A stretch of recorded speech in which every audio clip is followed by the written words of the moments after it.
بسم اللہ الرحمن الرحیم۔ ایسے ہی سچے قصے سننے کے لیے ہمارے چینل کو سبسکرائب کریں۔ ہمارے حضور صلی اللہ علیہ وسلم دائی حلیمہ کی گود میں حضرت حلیمہ سعدیہ ہمارے حضور صلی اللہ علیہ وسلم کو گود میں لیے اپنے گھر کی طرف جا رہی تھیں، اور راستے میں انہیں برکتیں ہی برکتیں نظر آ رہی تھیں۔ محلے کے ہر گھر سے گلابوں کی خوشبو آ رہی تھی، اور ہر طرف ایک عجیب سا نور پھیلا ہوا تھا۔ حلیمہ سعدیہ ہمارے حضور صلی اللہ علیہ وسلم کو لے کر جب اپنے گھر کو پہنچیں تو شام کا اندھیرا ہو چکا تھا۔ وہ فرماتی ہیں کہ میں نے دیکھا کہ جیسے ہی میں حضور صلی اللہ علیہ وسلم کو گود لے کر گھر میں داخل ہوئی تو ہر طرف ایک روشنی سی پھیل گئی، اور گھر میں خوشبو ہی خوشبو آنے لگی۔ میں حیران تھی کہ آخر یہ سب کیا ہو رہا ہے۔ ہمارے حضور صلی اللہ علیہ وسلم حلیمہ سعدیہ کے گھر اپنی زندگی گزارنے لگے۔ ہمارے حضور صلی اللہ علیہ وسلم کا چہرہ ایسا چمکتا تھا جیسے 14ویں رات کا چاند ہو۔ جو بھی ہمارے حضور صلی اللہ علیہ وسلم کو دیکھتا تو وہ اپنے دانتوں تلے انگلیاں دبا لیتا۔ ہمارے حضور صلی اللہ علیہ وسلم کے چہرے پر ہر وقت ایک نور رہتا تھا۔ حضرت عائشہ سے روایت ہے کہ وہ فرماتی ہیں کہ ایک رات میں اپنے گھر میں بیٹھی ایک کپڑا سل رہی تھی۔ اندھیرا بہت زیادہ تھا، اور اچانک میرے ہاتھ سے سوئی زمین پر گر گئی۔ میں پریشان ہو کر اسے تلاش رہی تھی، لیکن اندھیرے میں مجھے کچھ نظر نہیں آ رہا تھا۔ تبھی اچانک حضور صلی اللہ علیہ وسلم کمرے کے اندر آئے۔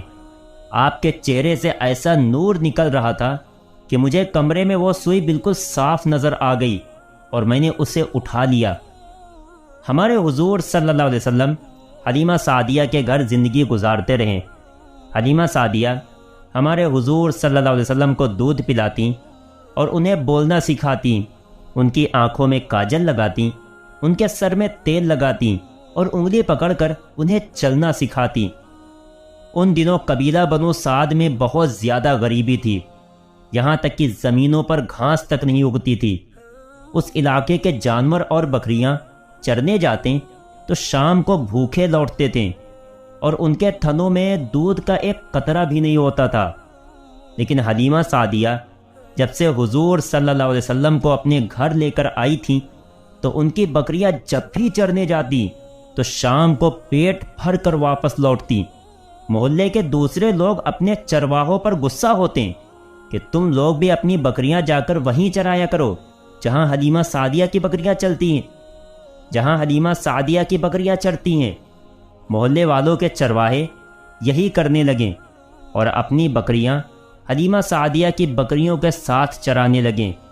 لیکن پھر بھی پتہ نہیں، حلیمہ سعدیہ کی بکریاں تھوڑی سی گھاس کھا کر اسی میں اپنا پیٹ بھر لیتی، اور ان کے تھن دودھ سے بھر جاتے، اور دوسرے لوگوں کی بکریاں شام کو بھوکھی لوٹتی اور ان کے تھنوں میں دودھ کا ایک قطرہ بھی نہیں ہوتا۔ حلیمہ سعدیہ ہر روز اپنے گھر میں برکتیں ہی برکتیں دیکھتی۔ ہمارے حضور صلی اللہ علیہ وسلم بہت تیزی سے بڑے ہو رہے تھے۔ وہ دوسرے لڑکوں کی طرح دھیرے دھیرے نہیں بڑھتے تھے، یہاں تک کہ 2 سال میں ہمارے حضور صلی اللہ علیہ وسلم ایک مضبوط لڑکے کی طرح دکھنے لگیں۔ حلیمہ سعدیہ ہمارے حضور صلی اللہ علیہ وسلم کو اپنے گھر 2 سال کا وعدہ کر کے لائی تھی۔ 2 سال گزر چکے تھے۔ اب حلیمہ سعدیہ ہمارے حضور صلی اللہ علیہ وسلم کو واپس کرنے ان کی ماں آمینہ کی طرف چلی۔ حلیمہ سعدیہ کا دل نہیں چاہ رہا تھا کہ میں اپنے اس پیارے بچے کو ابھی اتنی جلدی واپس کروں، اس لیے وہ حضور صلی اللہ علیہ وسلم کو لے کر مکہ پہنچی، اور حضرت آمینہ سے کہنے لگی کہ اے آمینہ، وعدے کے مطابق 2 سال تو گزر چکے ہیں، لیکن میری خواہش ہے کہ میں اپنے اس بچے کو ابھی کچھ دن اور اپنے پاس رکھوں، کیونکہ میں دیکھتی ہوں کہ مکہ میں بہت زیادہ بیماریاں پھیلی ہوئی ہیں، اور مجھے ڈر ہے کہ کہیں میرے بچے کو کوئی بیماری نہ لگ جائے۔ اس لیے آپ مہربانی کر کے کچھ دنوں کے لیے میرا بچہ میرے پاس رہنے دیں۔ حلیمہ سعدیہ نے بہت زیادہ ضد کی تو حضرت آمینہ نے بھی کہہ دیا کہ ٹھیک ہے، تم اتنا زیادہ کہہ رہی ہو تو کچھ دن اور اپنے ساتھ میرے بچے کو لے جا سکتی ہو۔ حلیمہ سعدیہ بہت زیادہ خوش ہوئیں اور حضور صلی اللہ علیہ وسلم کو لے کر اپنے گھر آ گئیں۔ ایک دن ہمارے حضور صلی اللہ علیہ وسلم آنگن میں کھیل رہے تھے۔ اس زمانے میں مٹی کے گھر ہوا کرتے تھے۔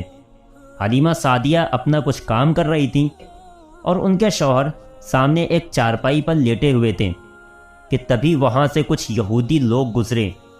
انہوں نے جیسے ہی ہمارے حضور صلی اللہ علیہ وسلم کو دیکھا تو تیزی سے چل کر ہمارے حضور صلی اللہ علیہ وسلم کے پاس آئیں اور آپ کی آنکھیں بہت غور سے دیکھنے لگے۔ حلیمہ سعدیہ گھبرا گئیں کہ یہ کون لوگ ہیں کہ جنہوں نے ہمارے بچے کو پکڑ رکھا ہے۔ پھر ان یہودیوں نے حلیمہ سعدیہ سے پوچھا کہ اس لڑکے کی آنکھوں میں یہ لال رنگ کے ڈورے ہمیشہ رہتے ہیں یا کسی بیماری کی وجہ سے ہیں؟ حلیمہ سعدیہ نے کہا کہ ہمیشہ رہتے ہیں۔ پھر ان یہودیوں نے حضور صلی اللہ علیہ وسلم کی پیٹھ پر مہر نبوت دیکھی تو آپس میں کہنے لگے کہ اس بچے کو قتل کر دو ورنہ یہ ہمارے دین کو ختم کر دے گا۔ حلیمہ سعدیہ ان کی یہ باتیں سن گئیں اور بہت گھبرا گئیں۔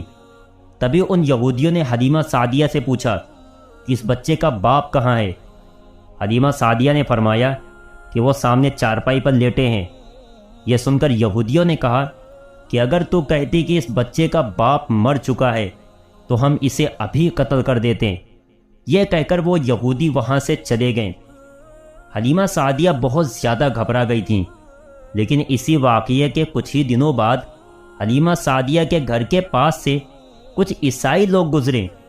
جب انہوں نے ہمارے حضور صلی اللہ علیہ وسلم کو دیکھا تو وہ سمجھ گئیں اور حلیمہ سعدیہ سے پوچھنے لگے کہ اے بی بی، اس لڑکے کی آنکھوں میں یہ لال رنگ کے ڈورے ہمیشہ رہتے ہیں یا کبھی کبھی؟ حلیمہ سعدیہ نے کہا کہ ہمیشہ رہتے ہیں۔ تو ان عیسائیوں نے کہا کہ اے بی بی، یہ لڑکا ہمیں دے دو، ہم اسے اپنے علاقے میں لے جا کر خوب اچھی طرح پالیں گے کیونکہ یہ آنے والی نسلوں کا نبی ہے۔ یہ سن کر حلیمہ سعدیہ نے فرمایا کہ میں ایسا نہیں کر سکتی، میں یہ بچہ مکہ سے لے کر آئی ہوں اور مجھے ان لوگوں کو واپس کرنا ہے۔ یہ سن کر وہ عیسائی وہاں سے چلے گئے۔ ایک دن حضرت حلیمہ ہمارے حضور صلی اللہ علیہ وسلم کو لے کر ایک میلے میں گئیں۔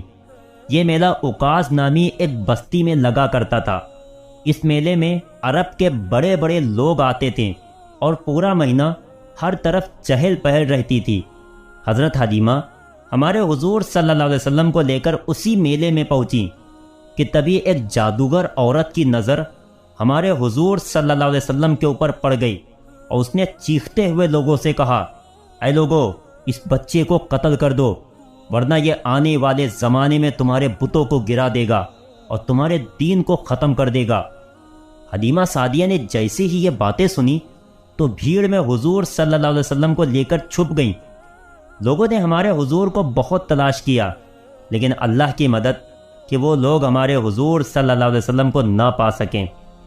حضرت حلیمہ تیزی سے ہمارے حضور صلی اللہ علیہ وسلم کو لیے اپنے گھر کی طرف جا رہی تھیں۔ ان کا گزر ذی الحجاز بستی سے ہوا۔ یہاں بھی ایک میلہ لگا ہوا تھا۔ اس میلے میں ہر سال ایک بہت بڑا جادوگر آ کر بیٹھتا تھا اور لوگوں کو دیکھ کر ان کی قسمت بتاتا تھا۔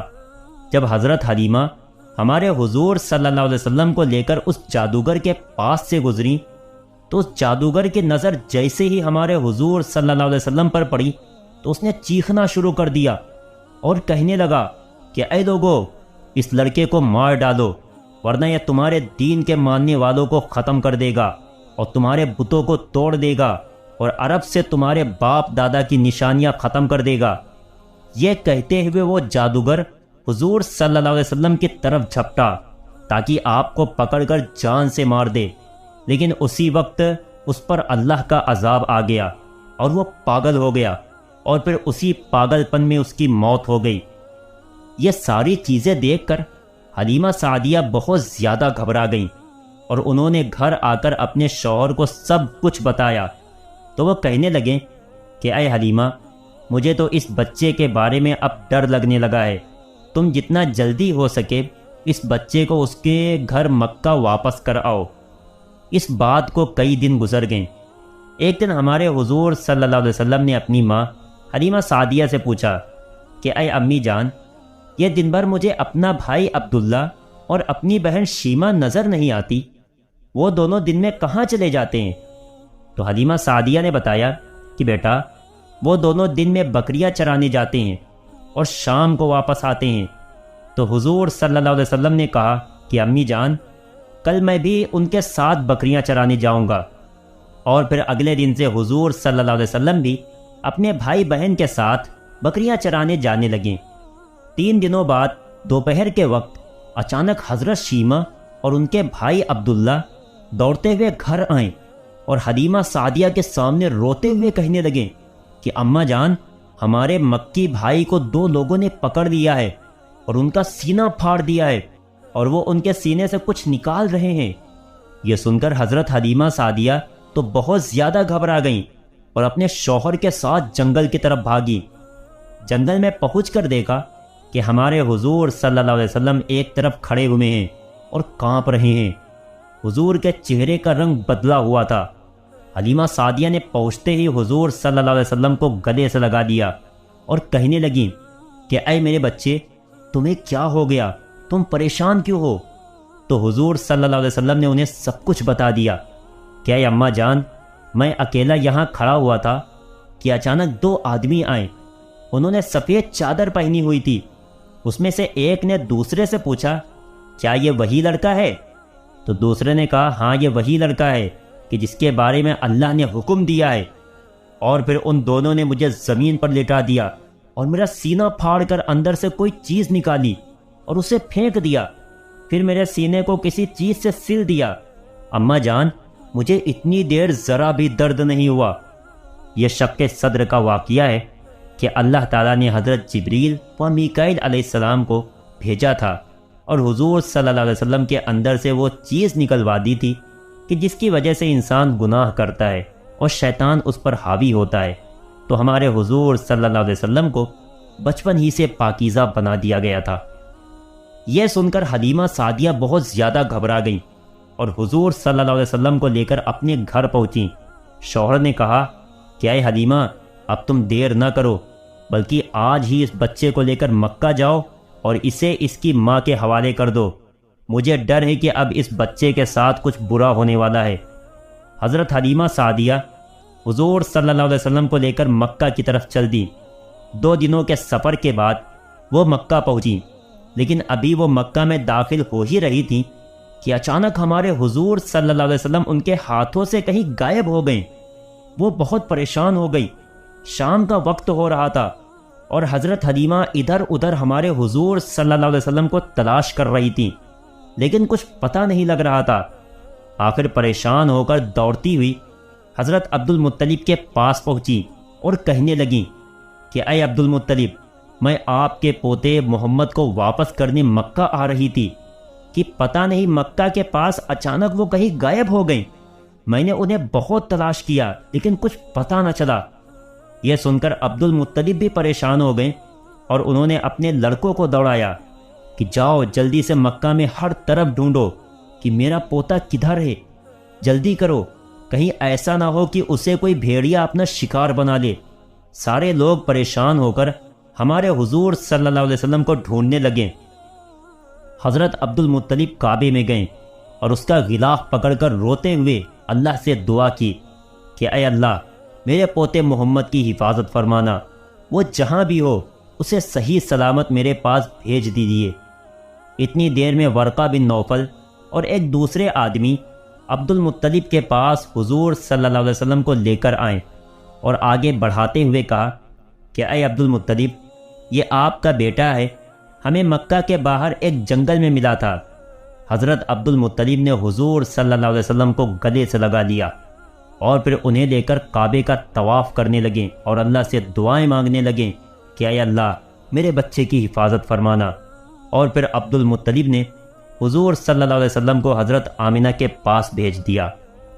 حضرت آمنہ نے حلیمہ سعدیہ کو اپنے پاس بلا کر پوچھا کہ اے حلیمہ، تم اتنی جلدی میرے بچے کو واپس کیوں لے آئیں؟ ابھی تو کچھ دنوں پہلے تم اتنا ضد کر کے میرے بچے کو اپنے گھر لے گئی تھی۔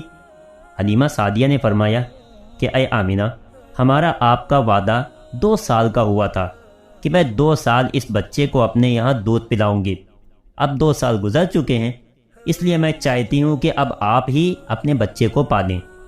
حضرت آمنہ سمجھ گئیں کہ بات کچھ اور ہے، اس لیے کہنے لگیں کہ اے حلیمہ، صحیح بتاؤ کہ اصل معاملہ کیا ہے۔ حضرت آمنہ نے بہت زیادہ کہا تو حلیمہ سعدیہ نے انہیں سب کچھ بتا دیا کہ کیسے جادوگروں نے قتل کرنے کو کہا تھا اور یہودیوں نے قتل کرنے کی کوشش کی تھی، اور پھر آپ کے سینے کو 2 لوگوں نے کیسے پھاڑا تھا۔ حلیمہ سعدیہ یہ ساری باتیں بتاتی جا رہی تھیں اور رو رو کر کہہ رہی تھیں کہ مجھے ڈر لگ رہا ہے کہ کہیں میرے اس بچے کے ساتھ کچھ برا نہ ہو جائے۔ تو حضرت آمنہ نے کہا کہ اے حلیمہ، کیا تم میرے بچے پر شیطان سے ڈرتی ہو کہ کہیں شیطان میرے اس بچے کو کوئی نقصان نہ پہنچا دے؟ تو حضرت حلیمہ نے کہا کہ ہاں آمنہ، مجھے اسی بات کا ڈر لگتا ہے۔ تو حضرت آمنہ نے فرمایا کہ اے حلیمہ، ایسا ہرگز نہ ہوگا۔ جب میرے اس بچے کی پیدائش ہو رہی تھی تو میں نے دیکھا کہ میرے اندر سے ایک نور نکلا ہے کہ جس نے ساری دنیا کو روشن کر دیا ہے۔ اور پھر حضرت آمنہ نے دائی حلیمہ کو پیدائش کے وقت کے سارے معجزے بتلائے اور فرمایا کہ اے حلیمہ، اب تم جا سکتی ہو۔ میں خود چاہتی تھی کہ میرا پیارا بچہ اب میرے پاس آ جائے۔ دائی حلیمہ واپس چلی گئیں اور پھر ہمارے حضور صلی اللہ علیہ وسلم اپنی امی حضرت آمنہ کے پاس زندگی گزارنے لگے۔ دوستو، اگر واقعہ پسند آیا ہو تو لائک کرنا اور چینل کو سبسکرائب کرنا